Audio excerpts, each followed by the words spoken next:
Okay, recording started. Hey, everybody watching the recording. It's our usual every 2-week meeting that is available for later review on YouTube. Today on the call, it's me. I'm maintaining AsyncAPI tooling. There's Michael from Solus. Come on, how could I forget? From Solus. That also contributes to the project. Jonas, also contributor, and we have Alberto from Synadia from the Nuts project to also support us here with questions. And that's it. If it comes to introduction, let me now just share a screen and have a look on the agenda.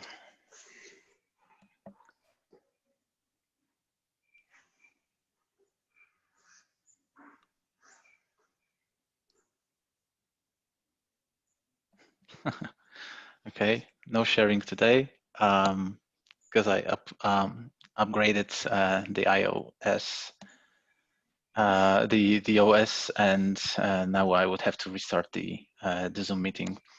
So let me just take a look on the agenda here without showing it to you in the recording. I will just paste the link to the agenda in the chat.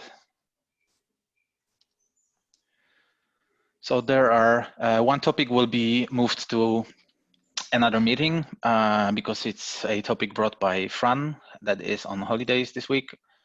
So next 3 topics. One is just quick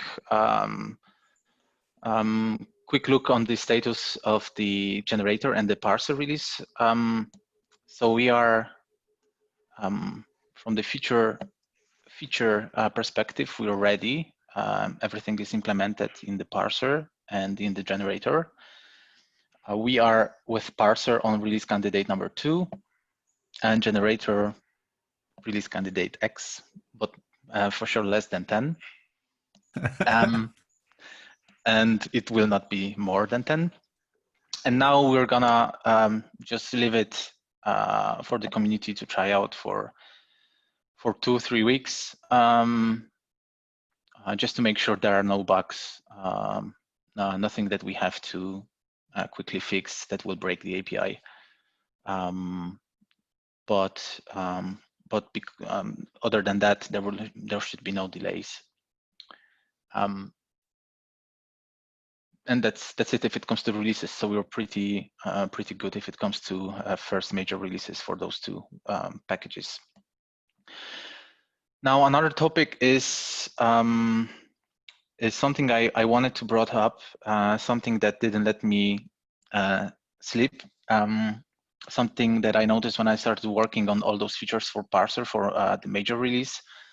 So the thing about error handling, at the moment in the parser, in the JavaScript parser, we have an approach that we always throw an error whenever there's something wrong with the AsyncAPI file. So whenever we validate it, we have different types of errors, but at the end, it's always an error.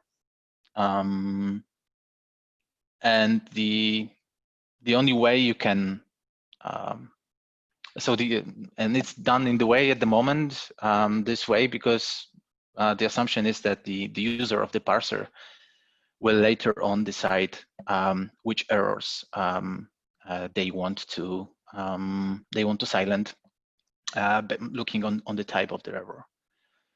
Now there's an issue. I'm gonna link it as well in the chat.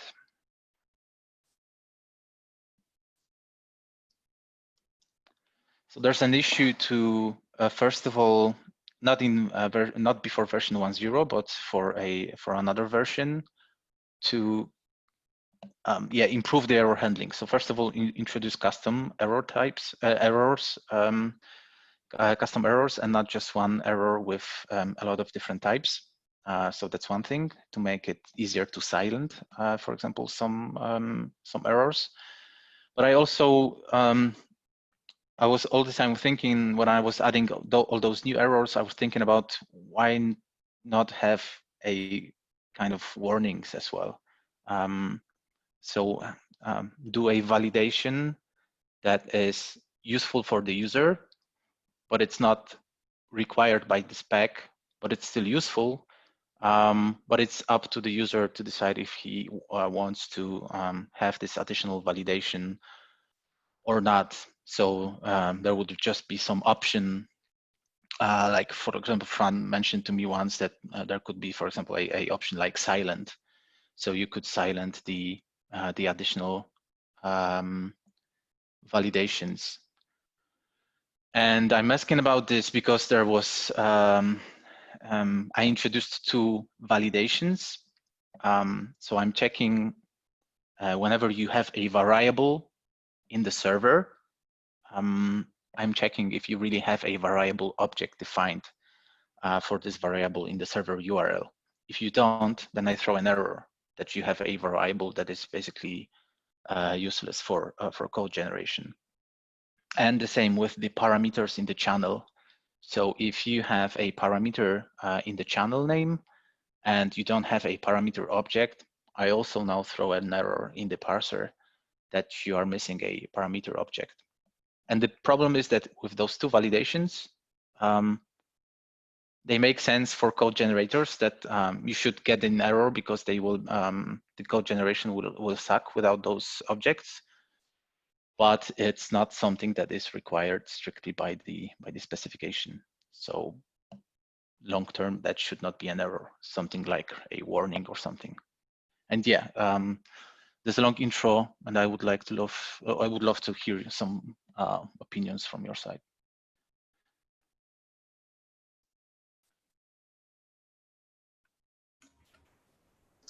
No, I think that makes perfect sense. You know, that's a good example because I was having trouble imagining why would you accept an invalid async API document, but that's a perfect example of why you would. You know, if you're just doing the async API just for documentation or whatever, don't really care about code generation. Yeah, we could relax some things, sure.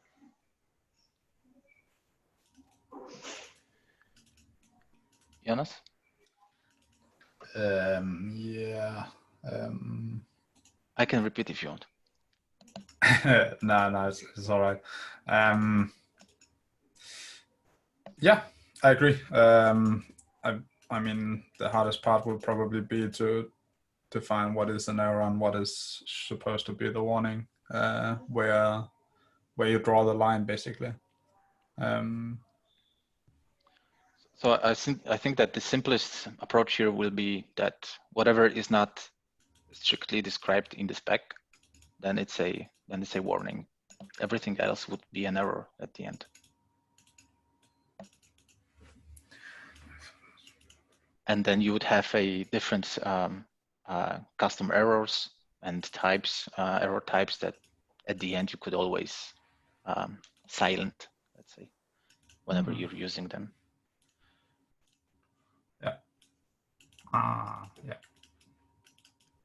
The only tricky part would be how to silence those errors in the generator, like how to pass those custom settings to the parser.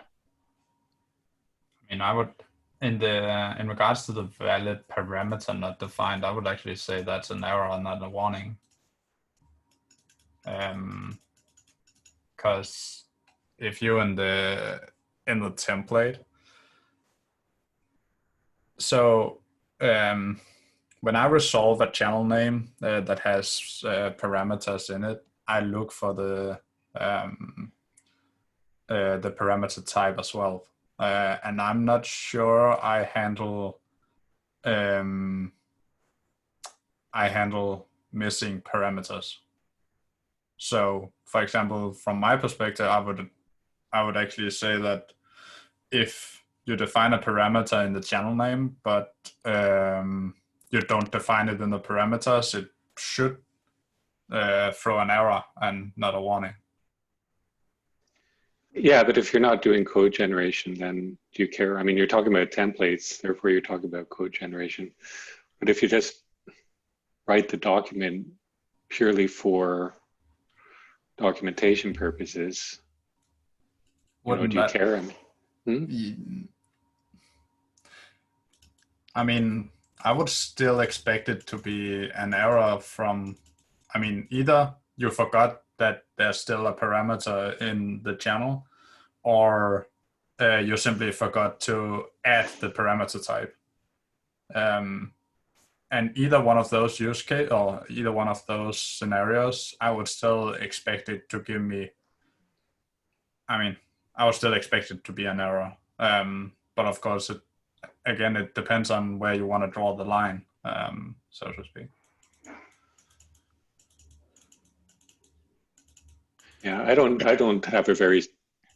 have a strong opinion about it either way. You know, I'm happy either way. I mean, by default, we can of course throw errors, but just have a flag that can just silence those that are, let's say, beyond the spec. Yeah. Okay. Okay, makes sense. Then just for later, if you would like to add something more, something comes to your mind, then just feel free to add your comments to this issue. Yeah. Because I think it's one of the really important things we should take care for the parser for the next version. Yeah, it's definitely a breaking chains. Yeah. Especially for all the templates. It is.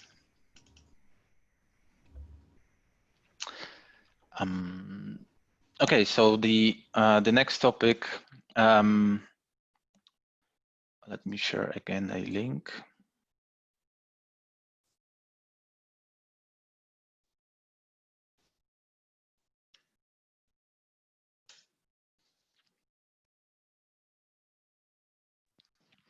So the next topic is about our workflows with GitHub Actions. So the good news is that GitHub finally solved the issue, or improved GitHub Actions by adding proper support for forks, which means that now there's a special event that we can configure with our workflows that will make GitHub tokens that are used in the workflow, instead of read-only for the forks, they will be able to actually write as well, which means we can now start adding to the PRs some custom validations, some GitHub actions that have to update the PR with some information, like, for example, if we would, for example, use a validation of the PR titles, if they follow conventional commits, there could be a GitHub action used that puts a comment in the PR that, for example, there's an error and what's the error about, so we don't have to look into the logs.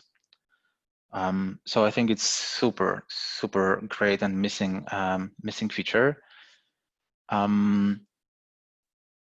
In the issue that I linked, I've put a list of possible improvements we could do thanks to this functionality. So one is something I already mentioned. So the semantic, not semantic, I mean the conventional commits specification that we use for PR titles to have automated releases.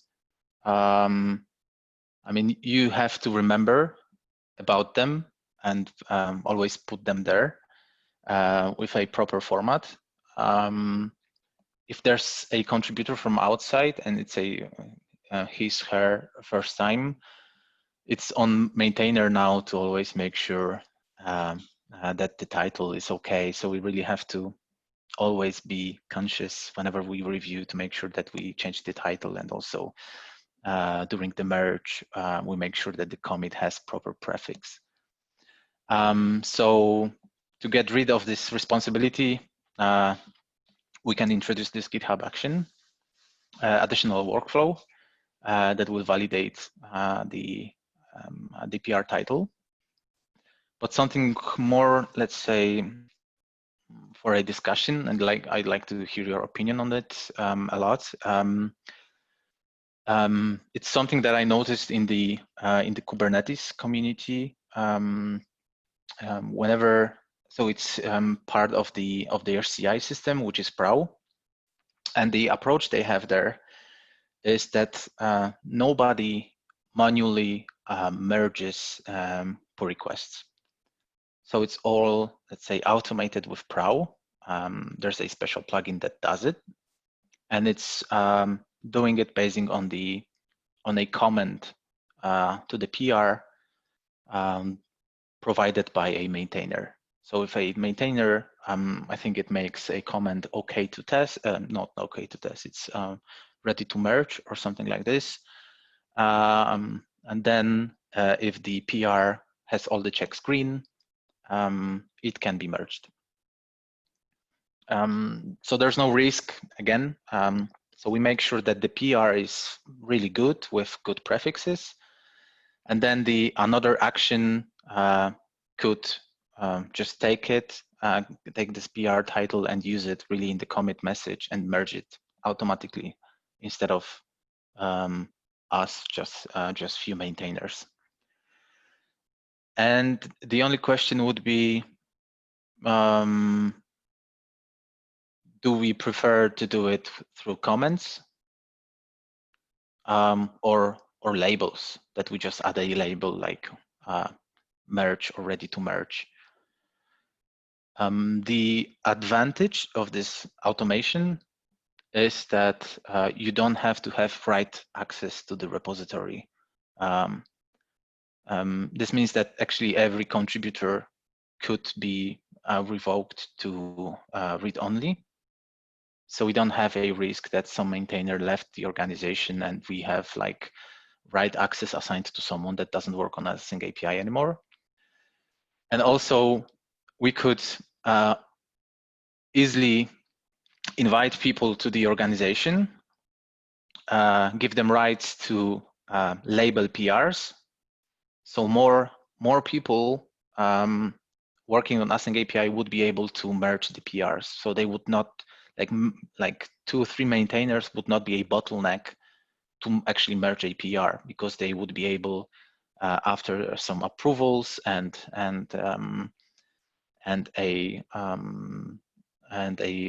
usual checks, they would be able on their own to merge a PR with a comment or a label to the PR. So I hope I explained it well. And what do you think? Sounds good to me. I don't really have a preference whether it's comments or labels. Probably just because I don't know GitHub that well to really know the implications there. I think it's just a matter of what's easier. We would anyway have to provide some explanation, some maybe bot that gives a like with Prow. What they have in Kubernetes is that the bot puts a comment with instructions to the user, like what comments are available. So we could do something like this, and I think it really doesn't matter if it's pull request comment or pull request label. Sure. If you want to do it fully automatic, wouldn't you, instead of doing it with labels, isn't it just with if the PR are approved, it will automatically merge if enough reviewers have reviewed it? Wouldn't you want to, what's it called? Not have that extra step of adding that label to control it? So I think for me in the past, a few times I had a situation that I didn't want to merge immediately. So I wanted to like explicitly merge at a given time. So that's one of the reasons why you don't want to have it done automatically. But we could also do it this way, that we can like what is in Kubernetes again. They have do not merge, I think, comment. And basing on this comment, the bot adds a label, do not merge. So we could do it like this, that by default, you have all approvals on all checks, we merge. But if you explicitly add a label, do not merge, then the merge mechanism will wait until you remove the label. I like that idea, yeah. And that's how it could work. Yeah, I like that too.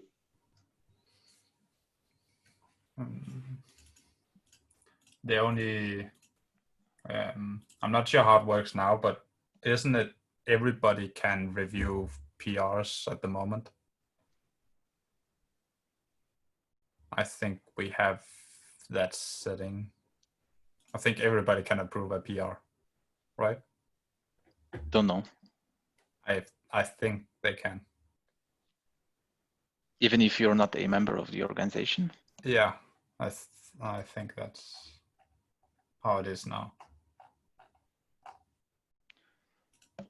Okay, then we would have to put higher priority on introducing code owners, because we could then, with code owners, specify and then block on the PR that the, let's say, counting approval is only from people that are listed in the code owners file in the repo. That's a GitHub functionality. Yeah. Yeah, but definitely yeah, need some extra security there. Yeah, extra checks. Good point. That's something that has to be checked. Because from the permission level, as far as I remember, it's a to add a label, you need to have at least, I think, triage permission level. It's a pretty fresh, few months old permission level that you can have on a user in a GitHub. So it's triage, and then as a triage user, you can add labels. But I never checked this PR approval. That has to be checked.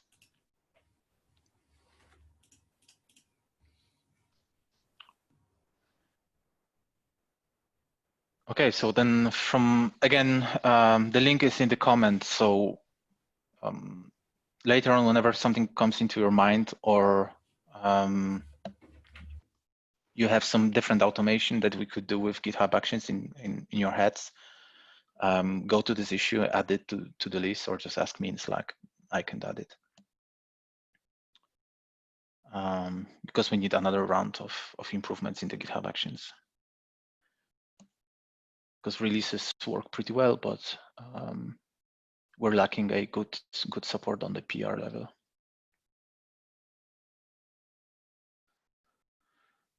Okay, so from my side, that's it. That's all. Any topics from you guys? Not me. No, I don't think so. You don't have anything to clarify with Alberto here? I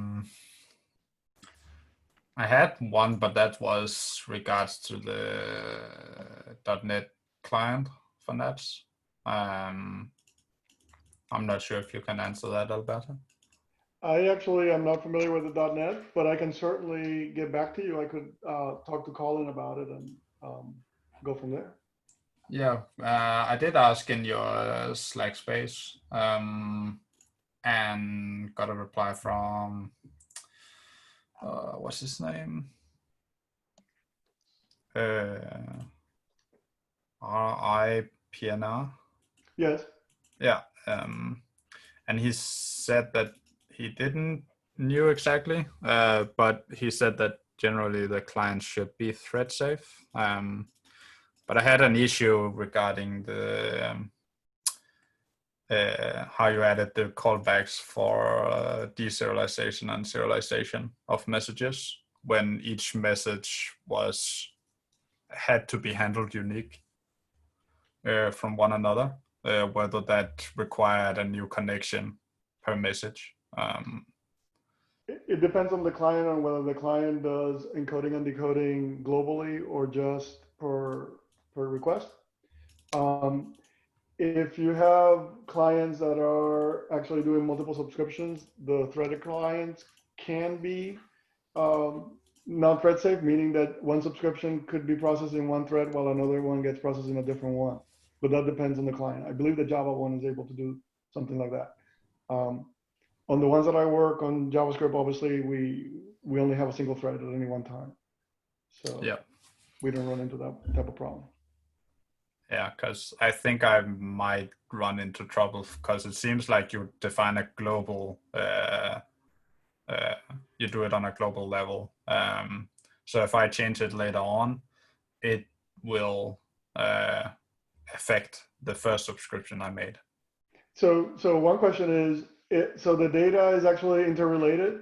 So even though there are messages that are coming into different subscriptions, there's actually, you could expect something on B to be having A already processed, right? Is that what the issue is? So the scenario, that's a large text now, whatever. So the scenario is that you define the serialization and deserialization of one message, and then you create the subscription. And then afterwards, you create another subscription with another type of deserialization and serialization. And yeah, well, it's I mean, whether or not that's allowed. if the subscriptions are separate, right? So on this case that you have over here, let me try to read it more carefully. So there should not be. Well, see, the serialization is actually set up on the connection. So in that case, I believe you would run into a problem. Yeah. So in that case, I would suggest that you actually create different connections that are associated with the serialization that you want, and then you'll use the right connection to do whatever you want. Then you don't have to worry about this. Okay. Right? The approach that I'm taking on the new Node clients is that at the subscription, you decide how you want to deserialize, right, on the call, on your callback, which is, I believe, safer and more flexible. Yeah, I agree. Mm-hmm. Yep. Okay, perfect. Thank you. You bet. Okay, awesome. Any other topics to talk about today? I mean, I read your investigation of the issue regarding local templates. Yep. I'm a bit confused on your findings, or not exactly, but it ended up being that the dependencies are installed in the generator's node modules directory, right? Mm-hmm. I mean, it's always like this. So the thing is that it always like this, but when the template is outside the generator directory, the dependencies are installed in this template, but the symlink is created in the generator, and that's how it works. But when you have template inside generator repo, then the symlink to the template is created in node modules, but dependencies, instead of installed on a subdirectory level, they are installed on a generator level. So that's why they are in the root of the node module instead of like inside the template, inside the like nested, let's say, in the node modules. I would share my screen to show it to you, but I can't. But did you get my explanation? Yeah, but it's not possible to, for example, if the template is local, you just install those dependencies in that folder instead. Because the current, I'm not sure if I actually described it, but the current workaround is that I manually install the node modules in the template folder and then generate the code. Or you have the template in another directory, so next to the generator, not inside the generator. Oh, but this is not inside the generator. It's a global. I'm using a local path for the template, but the generator is globally installed.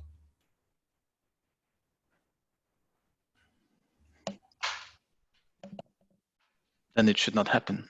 No, that's what I mean. It should. So the only way for me to how do you say it? Reproduce, yeah. So the only way for me to reproduce was to keep the template in the same directory that the CLI is located, because I was only able to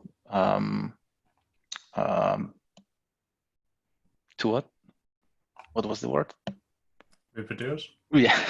So I was only able to reproduce with Docker. I was not able to reproduce with my local.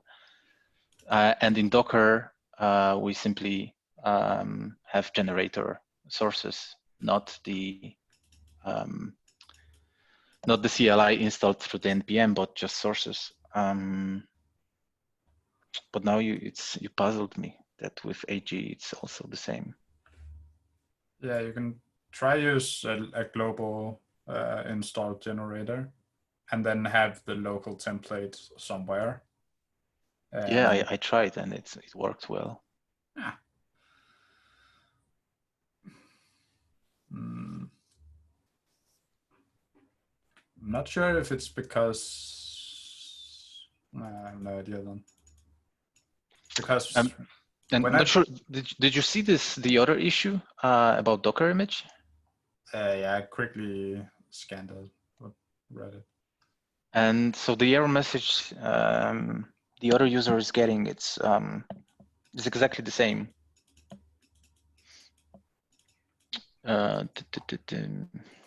Let me just give me a second.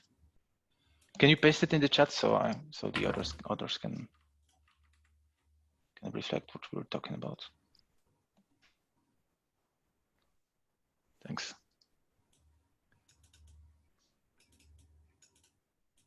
But that's the Docker one, and the other one is. Oh yeah.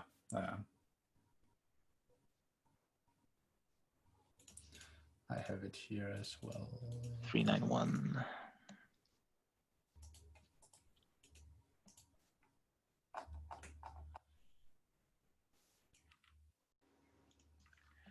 That's here. Oh, sorry. Yeah.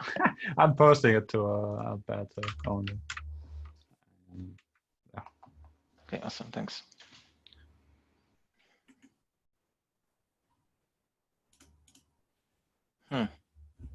Because if you look at the call stack from the issue,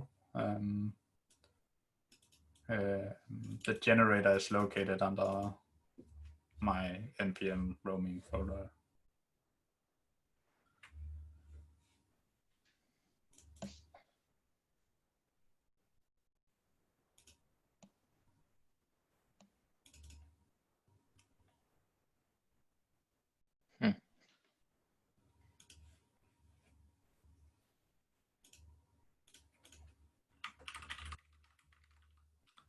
You're using Windows, right?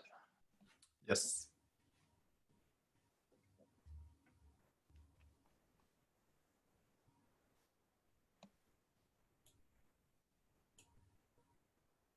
Did you check? Can you check one thing for me now? Mm-hmm. Go to this global node modules location into the @AsyncAPI directory.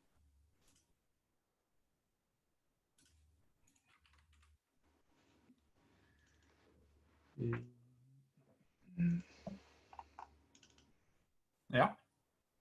And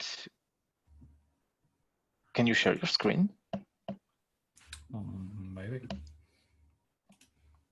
Yeah, if you allow me, I think. Oh yeah.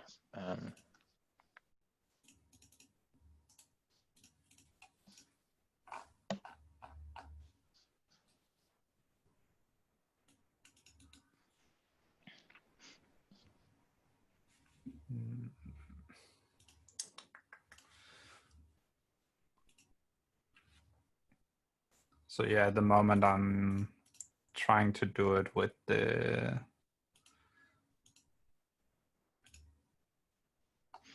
wait.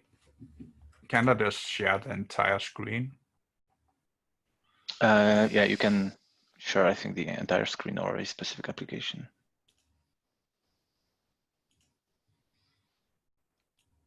Yeah, so this is the node modules at the moment. Okay, awesome. Can you? Okay, and that's the. Oh, and you can see that it's at the end. It's not a directory TS nuts templates. It's a symlink. Yeah. And when you access it, node modules are not here. Yeah, and the thing is that in the generator and the npmi package returns this link. So that's what we require. And the error happens because the node modules are not here because they are installed on the root. Yeah. Yeah. But why for AG as well?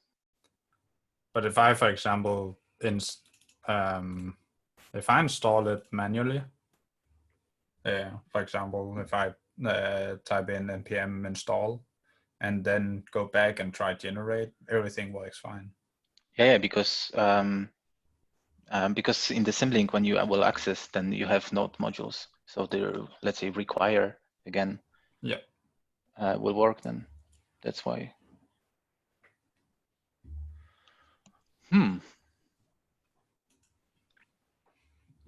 Okay, then I'll try to dig more.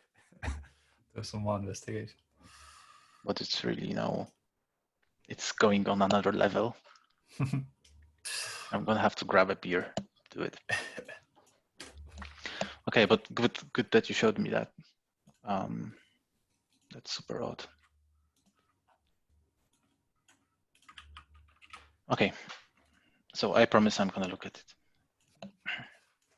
after a beer. Yeah. I mean, it's not a pressing issue. There's a workaround, so. Yeah, but I don't like bugs. No, I agree. Yeah. Especially when we kind of decide to leave one bug for 1.0. It's gonna hurt me personally. Yeah. You only got what, one try to go? I think it's release 8 now, right? Or I can't remember. Is it 9 already? I don't think remember. 9. I got lost in those numbers. Let me check. No, damn it, it's release candidate 9. So yeah, it's a last try. You end up bundling all the PRs in one release. That's a good solution. At the end, I'm doing those manually, so because conventional commits don't support these candidates. Okay, any other topics for today? Coming back to Jonas's question, there is the ability for you to create an encoded connection. And if you do that, then you can assign the serializer and the serializer for that. And then your subscriptions will use whatever that is for that encoded connection. So you should be able to do that fairly easily. I sent you a link to. Yeah, I saw it. But that requires me to create a new connection for each separate encoded message. I'm not sure. It depends on whatever the implementation is doing. The implementation could be wrapping, a binary connection and then applying the deserializer. I don't know. I would have to look at the code, but I would imagine that that's what it's doing. Okay. Because that's what I'm doing right now. It's just adding them as I go, basically. I'm just not sure if that's wise. If you're setting it and unsetting it, and you're actually running on multiple threads, your code is not going to work. Yeah, I figured. I was kind of hoping that it just took the current callbacks for serialization and deserialization, and then just used them kind of like a copy, and then when they got overridden, they just didn't care because it wasn't really in use at the moment. But I guess that's not the case.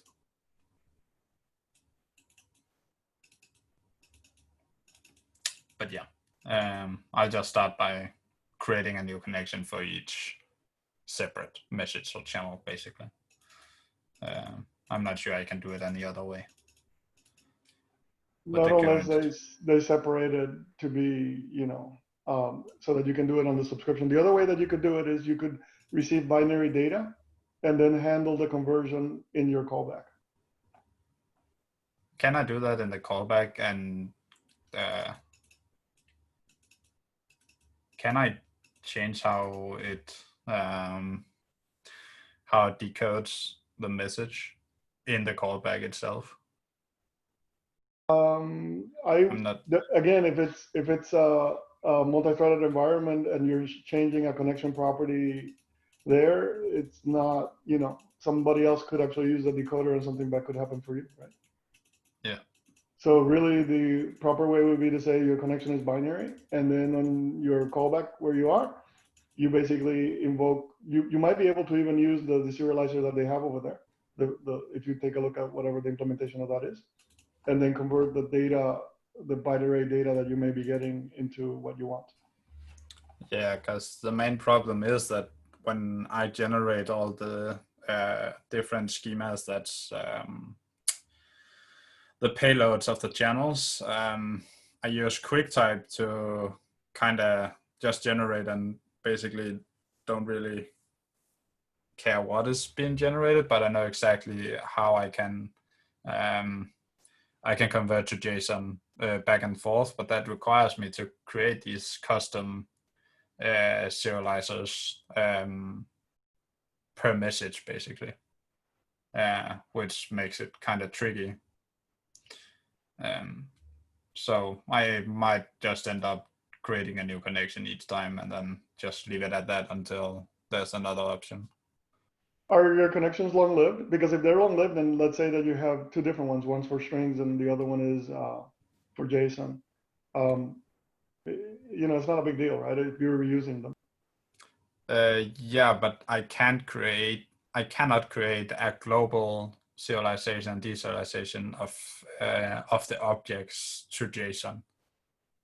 I can't do that when I generate the code because QuickType has a very special way of converting this to JSON and doesn't,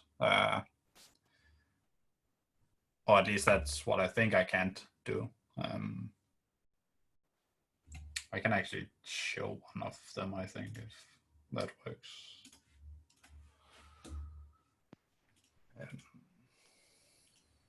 With QuickType, you can kind of jump into the process of generation, so you can modify. Not sure if you could see in my example that I was, like, for example, modifying something in the Java class generated with QuickType. Yeah, I saw that you could do it. It would just, to then learn about how they do the generation, I had to, would probably end up with the same time it would take for me to create the same template for the messages. I feel your pain. There's a lot of code reading instead of documentation with QuickType, yeah. Yeah, but I can show how the messages are being generated.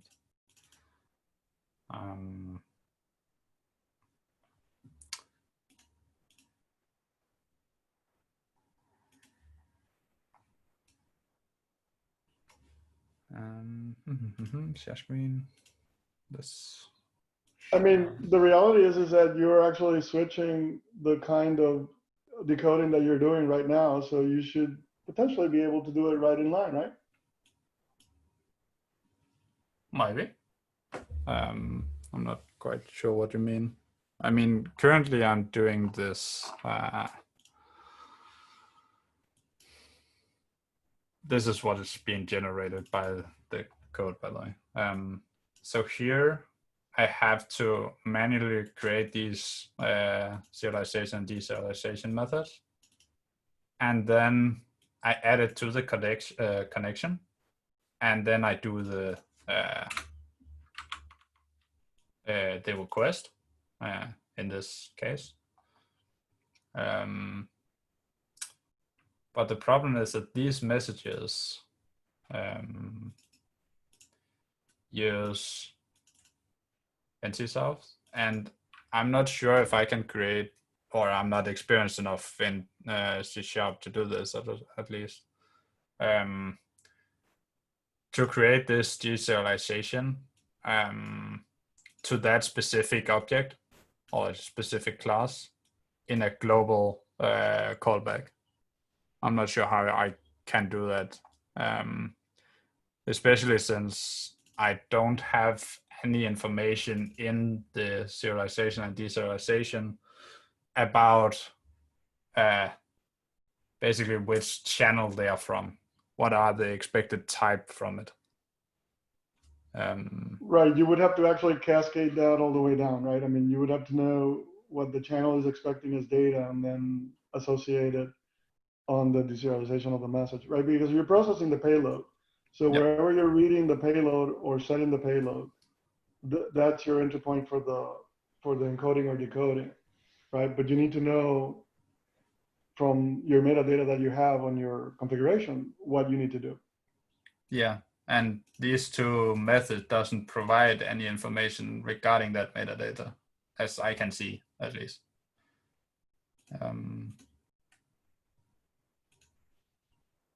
Well, I mean, all they are is basically serialization and deserialization from a byte array, right? Yeah. Yeah, that's all I get. Which is why I can, for example, do like a switch statement, which then checks for which kind of message am I decoding or encoding, and then return the proper type. I don't have any information other than that byte buffer array. Yeah. So yeah.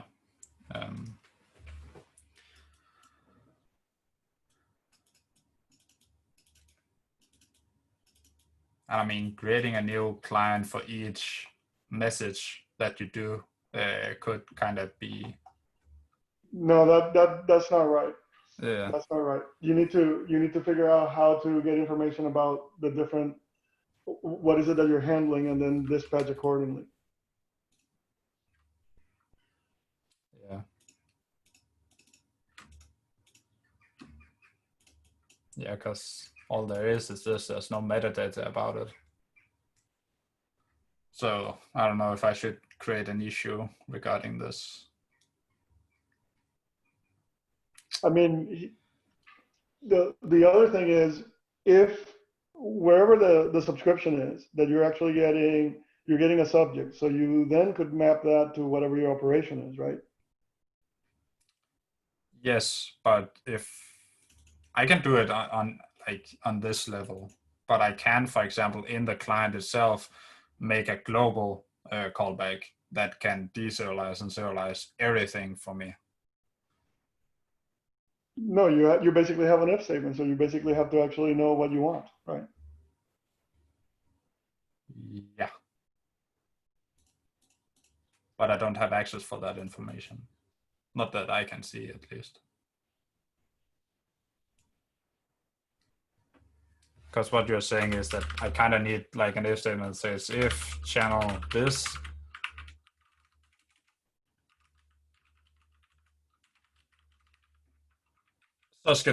then you have to decode in this special way.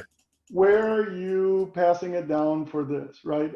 What is actually invoking this with the message payload, right? Because the message payload, at that point, when the API calls you back, you have information of where the message is coming in, you know exactly what it is.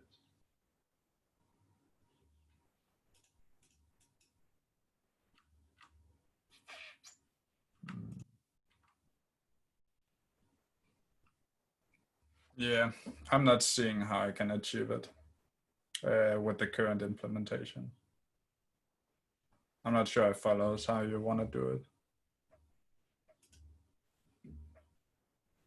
All I'm saying is, for example, from the next perspective, right? You're coming a message, the message has a subject. So based on that subject, you should be able to determine what your payload is if you have any type of mapping that you're trying to handle.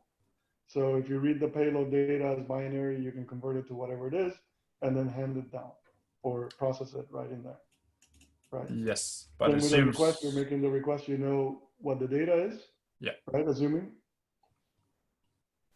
I mean, you had to actually map what the subject was that you were going to use to publish it or to publish the request, so you already know what that is at that point.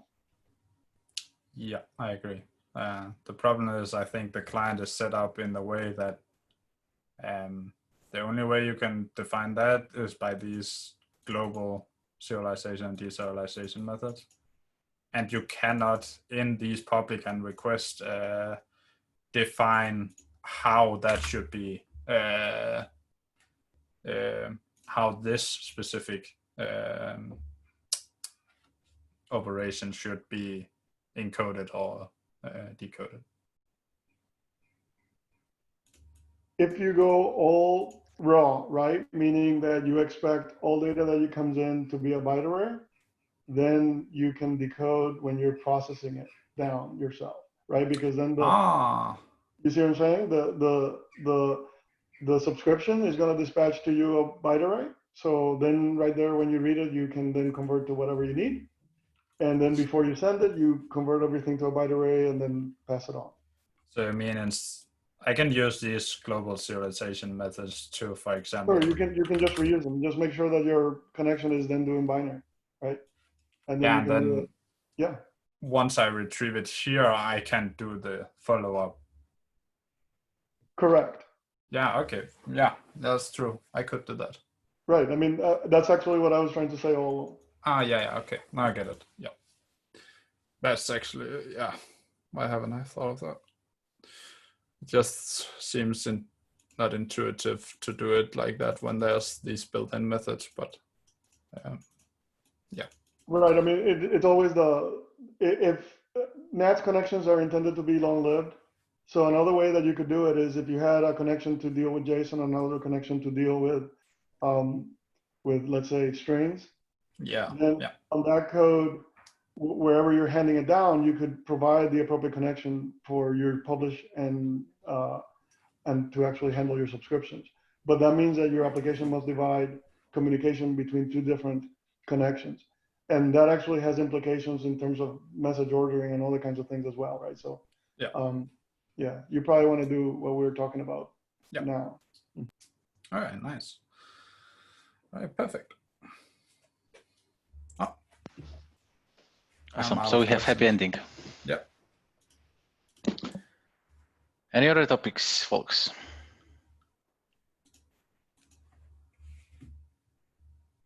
Okay, cool. So thanks, Jonas, Michael, and especially Alberto for finding time for us. As you can see, it was worth it to join the meeting. Thanks a lot. Oh, I learned a few things about GitHub too, so I'm happy to. Thank you. Me too. Thank you. Awesome. So yeah, see you next time. And the recording I will share today or tomorrow. Very well. Thank you. Bye-bye. Thanks. Bye. Bye.